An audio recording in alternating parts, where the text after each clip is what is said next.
TV के सबसे iconic shows में से एक क्योंकि सास भी कभी बहू थी का नया एपिसोड इमोशंस, ड्रामा और बड़े ट्विस्ट से भरपूर रहा है। एक तरफ जहां तुलसी और मिहिर की शादी की रस्मों ने दर्शकों को पुराने दिनों की याद दिला दी, वहीं दूसरी तरफ रणविजय की खतरनाक चाल ने पूरे परिवार की खुशियों को पल भर में डर और अफरा तफरी के माहौल में बदल दिया। एपिसोड की शुरुआत रियो और करण के बीच तीखी बहस से होती है। रियो करण पर झूठ बोलने का आरोप लगाता है, लेकिन करण खुद का बचाव करते हुए कहता है कि उसने जो भी किया अपनी सुरक्षा और भलाई के लिए ही किया। दोनों के बीच बढ़ता तनाव घर के माहौल को और भी गंभीर बना रहा है। इसके बाद कहानी शांति निकेतन की ओर बढ़ती है, जहां तुलसी और मिहिर की शादी की तैयारियां पूरे जोरों शोरों से चल रही होती हैं। परिवार के सभी सदस्य खुशी और उत्साह में डूबे हुए नजर आते हैं। तुलसी रस्मों की तैयारियों में व्यस्त होती है, जबकि मिहिर लगातार उसे निहारता नजर आता है। दोनों की केमिस्ट्री एक बार फिर दर्शकों को पुराने तुलसी मिहिर वाले दौर में ले जाती है।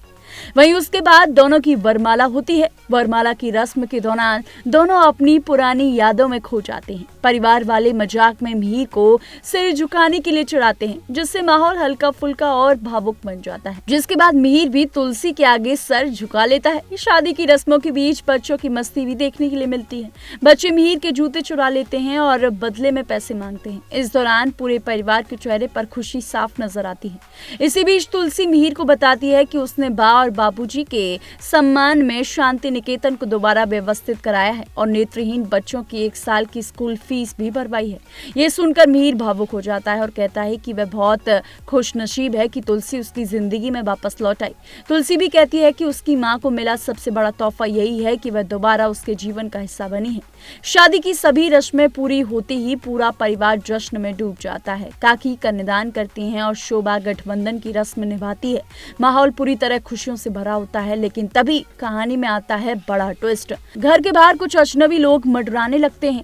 इसी दौरान परी की बेटी गरिमा बाहर खेलने चली जाती है। रणविजय के आदमी उसे अगवा करने की योजना बनाते हैं, लेकिन अफरा तफरी में गलती से अजय के बेटे सनी का अपहरण कर लेते हैं। जब गरिमा घर लौटकर बताती है कि सनी कहीं मिल नहीं रहा, तो परिवार के होश उड़ जाते हैं। तभी रणविजय का फोन आता है और वह 10 करोड़ की फिरौती मांगता है।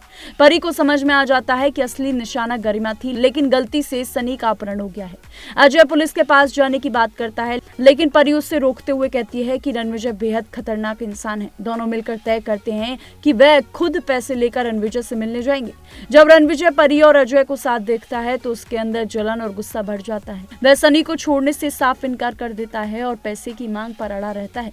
परी और अजय उससे बच्चे को छोड़ने की लगातार गुहार लगाते हैं, लेकिन रणविजय का दिल नहीं पिघलता। एपिसोड के आखिर में मेकर्स ने ऐसा प्रोमो दिखाया जिसने दर्शकों को पूरी तरह चौंका दिया। प्रोमो में पुलिस अधिकारी आते हैं और रणविजय की मौत के आरोप में परी को गिरफ्तार कर लेते हैं। अब सवाल ये है कि क्या सच में परी ने रणविजय की हत्या की है या इसके पीछे कोई बड़ा राज छिपा हुआ है। आने वाले एपिसोड में यही सस्पेंस दर्शकों को स्क्रीन से बांधे रखने वाला है, तो इसलिए थोड़ी देर का इंतजार और करना होगा, जिसके बाद ये साफ होगा कि आखिर रणविजय की मौत की खबर सच है या फिर झूठ। ऐसी तमाम शो से जुड़ी अपडेट्स के लिए देखते रहिए TNP एक्सप्लोर।